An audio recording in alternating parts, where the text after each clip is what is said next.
જળ વિસ્તારમાં ચોરીની અજીબો ગરીબ ઘટના બની છે। પ્રાપ્ત થતી માહિતી મુજબ ચોરી કર્યા બાદ ચોર બાકીનો મુદ્દામાલ પરત કરી જઈશ તેવી કેફિયત પણ આપતો ગયો છે।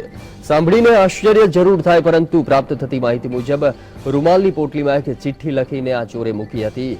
મકાન માલિકના ઘરના દરવાજાની બહાર જ આ પોટલી છોડીને ચોર ફરાર થઈ ગયો છે।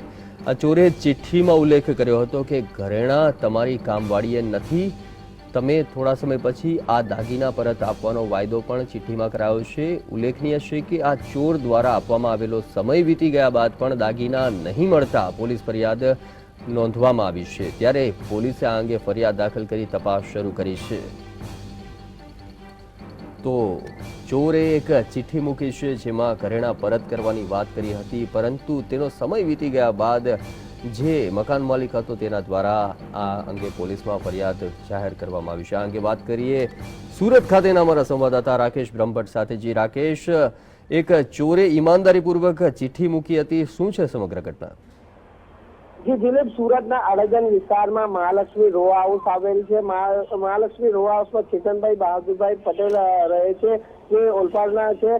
તેમના મકાનમાં ગત 19 તારીખના રોજ એક ઈમાનદારે ચોરે ચોરી કરી હોવાનું ઘટના તેમણે જણાવી હતી, જ્યાં એક ચોર દ્વારા 10 તોલા સોના જેટલું ચોરીની ઘટનાને અંજામ આપવામાં આવ્યું। ત્યારબાદ બીજા દિવસે ચોરી કરેલ મુદ્દામાલ, બાકીનો મુદ્દામાલ ત્યાં મૂકી દેવામાં આવ્યો હતો। એક રૂમાલ ભરેલી પોટલીના અંદર સોના ચાંદીના ઘરેણા સહિતની એક ચિઠ્ઠી લખવામાં આવી હતી, જેમાં લખવામાં આવ્યું હતું કે આ ચોર તમારી કામવાળીએ નથી કરી, પરંતુ આ ચોરીને અંજામ મેં આપ્યો છે અને બાકીનો ચોરીનો સામાન પણ તમને થોડા દિવસમાં પરત કરી જાય। જોકે દિવસો વીત્યા છતાં પણ આ ચોરે બાકીનો ચોરીનો માલ મુદ્દામાલ આપી ન જવાના કારણે આખરે ચેતનભાઈએ પોલીસ ફરિયાદ નોંધાવી હતી। પરંતુ સુરતમાં જે પ્રકારે આ ચોરીની અજીબો ગરીબ ઘટના બની છે તેને લઈને અનેક ચર્ચાઓનો દોર શરૂ થયો છે।